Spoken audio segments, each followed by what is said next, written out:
The 16th of February, 1983, Ash Wednesday, the day Australia burned.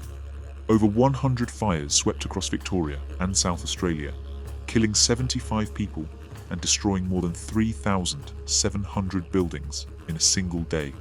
Within 12 hours, what started as separate blazes would become a coordinated assault on life itself. More than 180 fires, fanned by hot winds of up to 70 miles per hour, caused widespread destruction across 2 states. But the numbers tell only part of the story. More than 340,000 sheep, 18,000 cattle, and numerous native animals either died or were later destroyed, while over 2,500 individuals and families lost their homes. This wasn't just another bushfire season gone wrong. This was nature unleashing its full fury on an unprepared nation. What happened in those 12 hours would change how Australia thinks about fire forever. But the warning signs had been there for months, growing more ominous with each passing day.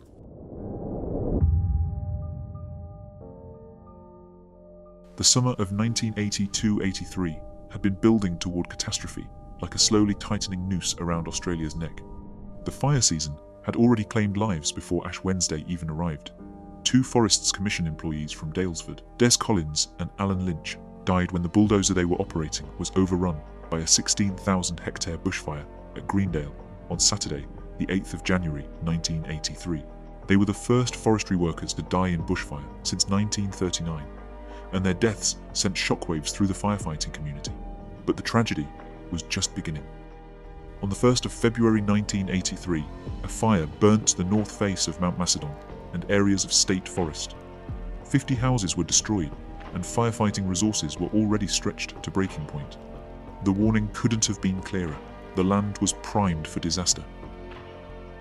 Over the 1982-83 fire season, 22 total fire ban days were declared, more than anyone could remember. High temperatures, intense winds, and low summer rainfall had created a tinderbox that stretched across southeastern Australia. The eucalyptus forests, evolved to burn and regenerate, had become weapons of mass destruction. In the 1982-83 season, 3,500 fires were reported to the Country Fire Authority in Victoria alone, an unprecedented number that should have been a red flag to everyone. By mid-afternoon, the mercury was already climbing past 40 degrees, and the air itself seemed to crackle with menace.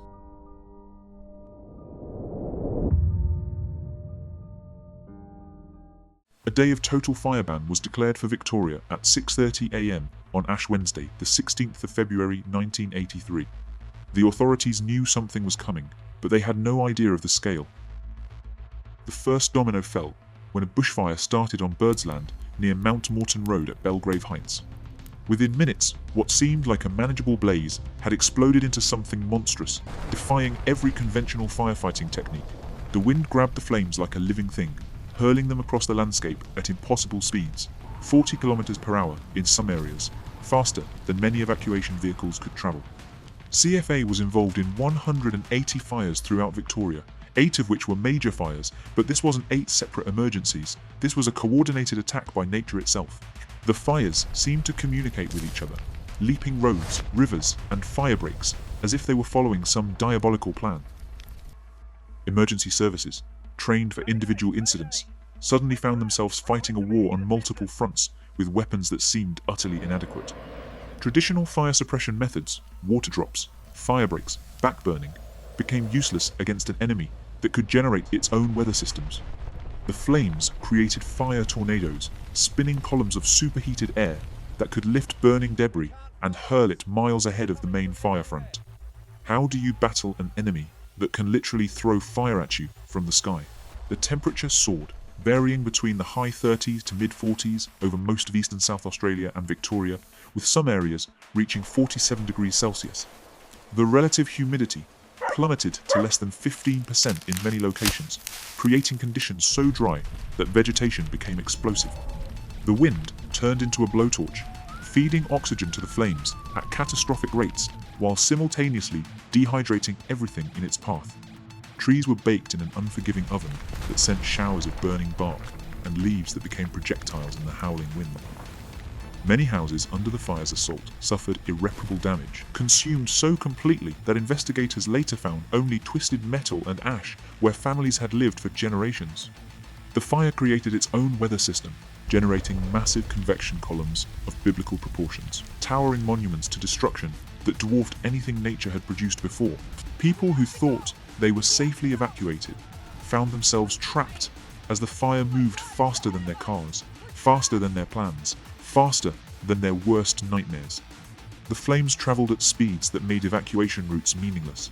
Roads became death traps as people fled in panic, only to find the fire had already surrounded them. In some areas, the fire front was 50 kilometers wide, an unstoppable wall of destruction that consumed everything in its path.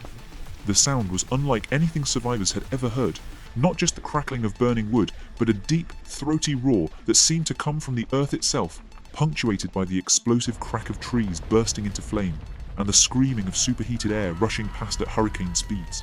Communication systems began failing as the fires consumed infrastructure with surgical precision. Phone lines melted and sagged, copper cores were deformed or snapped under intense heat. Radio towers toppled as their guy wires snapped in the wind, or their bases were consumed by flames.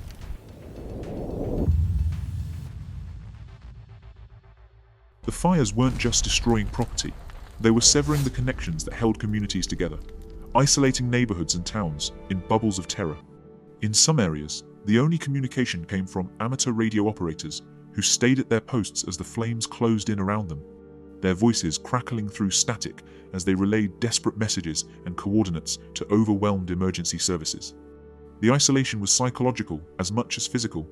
People trapped in their homes began to believe they were the only ones left alive, that the fire had consumed not just their neighbors, but the entire world beyond their immediate vision. The scale of destruction was becoming clear as the day wore on, but the numbers couldn't capture the human reality of what was happening. 47 people died in Victoria and a further 28 in South Australia, but behind each statistic was a story of unimaginable terror and loss. The economic impact was staggering. The total cost of the property-related damage would eventually exceed $400 million, but the psychological wounds would take much longer to heal. Upwards of 4,500 insurance claims were paid, but no amount of money could restore what had really been lost, the sense that home was a place of safety, that the Australian bush was something to be enjoyed rather than feared. Survivors spoke of the surreal quality of the experience, how the sky turned orange, then red, then black, as smoke blocked out the sun. They described ember attacks that sounded like hail on their roofs, except the hail was made of burning wood and leaves. The fire wasn't just consuming the landscape, it was consuming the very idea of safety, of predictability, of the belief that human beings could control their environment. What they couldn't know was that in scattered locations across Victoria and South Australia, the worst was yet to come, and that some of the people they trusted most to protect them would pay the ultimate price for their courage.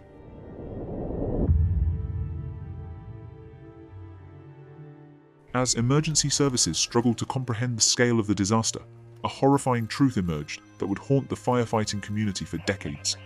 The fire wasn't just claiming civilians, it was devouring the very people who had sworn to protect them. This included 14 country fire authority and 3 country fire service personnel. All 17 were volunteer firefighters who died in the line of duty. These weren't career firefighters with advanced equipment and extensive training. They were volunteers, neighbors, ordinary people who had answered the call to serve their communities. They were farmers, shopkeepers, mechanics, and teachers who had traded their everyday lives for the dangerous honor of standing between the fire and their neighbors. Some had been fighting fires for hours before being overwhelmed by the flames, their equipment proving inadequate against an enemy that defied all conventional tactics. Others died trying to save strangers when they could have fled to safety, making the conscious choice to risk everything for people they might never have met. A few were killed when their vehicles were caught in firestorms, the heat so intense that metal buckled and glass melted. But all of them died doing what they had trained for, what they had volunteered for, what they believed was their duty to their communities. The tragedy of the volunteer firefighters' deaths went beyond the immediate loss of life. These were the people who knew the local area best, who understood the behavior of fire in their specific terrain, who had the relationships and trust necessary to coordinate evacuation efforts. When they died, communities lost not just their protectors, but their local knowledge, their informal communication networks, their sense of security. How do you replace someone who volunteered to risk their life for yours? How do you rebuild not just houses, but the trust that someone will always be there to help when disaster strikes?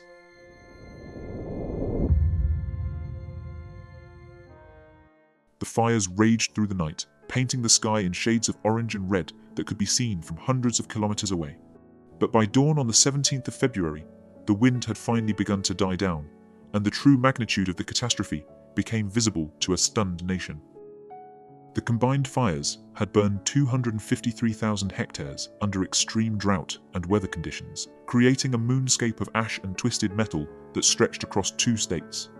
75 people died as a result of the fires, 47 in Victoria and 28 in South Australia, making it the deadliest bushfire event in Australian history at that time. Entire towns looked like war zones, with only chimneys and the occasional steel frame marking where homes had once stood. More than 3,700 buildings were destroyed or damaged, and 2,545 individuals and families lost their homes, creating a refugee crisis in the heart of Australia. Roads were blocked by fallen trees, power lines, and abandoned vehicles. Water supplies were contaminated by ash and debris. The very infrastructure of civilization had been swept away in a single day. But in the midst of this devastation, something remarkable began to emerge from the ashes. Communities that had been strangers the day before came together with a solidarity that transcended social and economic boundaries. Farmers who had lost everything opened their remaining buildings to house evacuees. City dwellers drove for hours to deliver food, clothing, and supplies to affected areas. Churches, schools, and community centers became impromptu relief centers, staffed by volunteers who worked around the clock. Rescue workers, many of them volunteers themselves, worked around the clock to search for survivors and provide aid to the displaced. They used everything from bulldozers to helicopters, from trained rescue dogs to their own hands, to dig through the debris and search for signs of life. The same wind that had fed the fires now carried the sounds of chainsaws and bulldozers as the rebuilding began, but also the sounds of human voices calling to each other across the devastation, voices offering help, comfort, and hope. Australia had faced its demon and, though bloodied and scarred, had not been broken. The fires had revealed the worst that nature could do, but they had also revealed the best that human beings could be.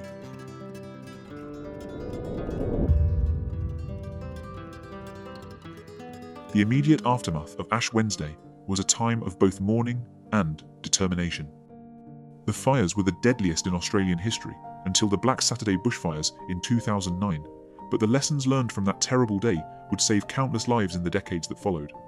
Royal commissions were established in both Victoria and South Australia to investigate what had gone wrong and how future disasters could be prevented. The investigations revealed systematic failures in communication, coordination, and preparation that had made the disaster far worse than it needed to be. Emergency services were reorganized, with better coordination between agencies and improved communication systems that could survive the destruction of traditional infrastructure. New warning systems were developed that could reach isolated communities even when phone lines and radio towers failed. Building codes were strengthened to make homes more resistant to ember attacks and radiant heat. The volunteer firefighters who died that day became legends, their names carved into memorials across Australia, but their real monument was the improved safety of every community they died protecting. The psychological impact of Ash Wednesday extended far beyond the immediate victims.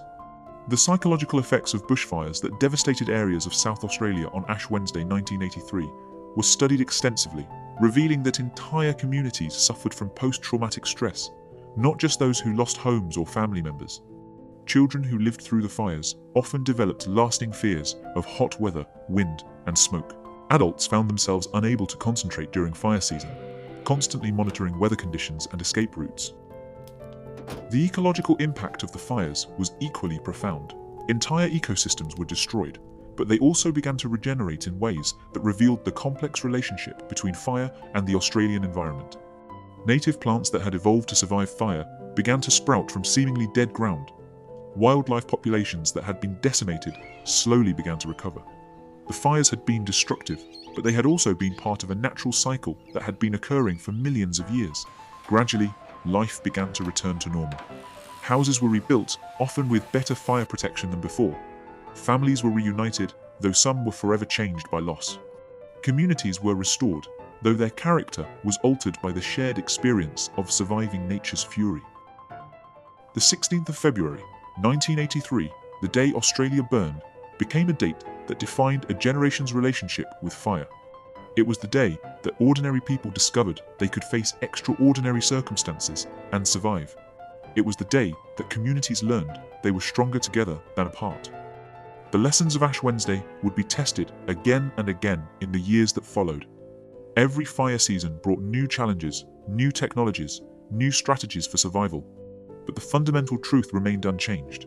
When the wind is hot and the humidity is low, when the forests are dry and the forecast is grim, the safety of communities depends on the courage of ordinary people willing to risk everything for their neighbors.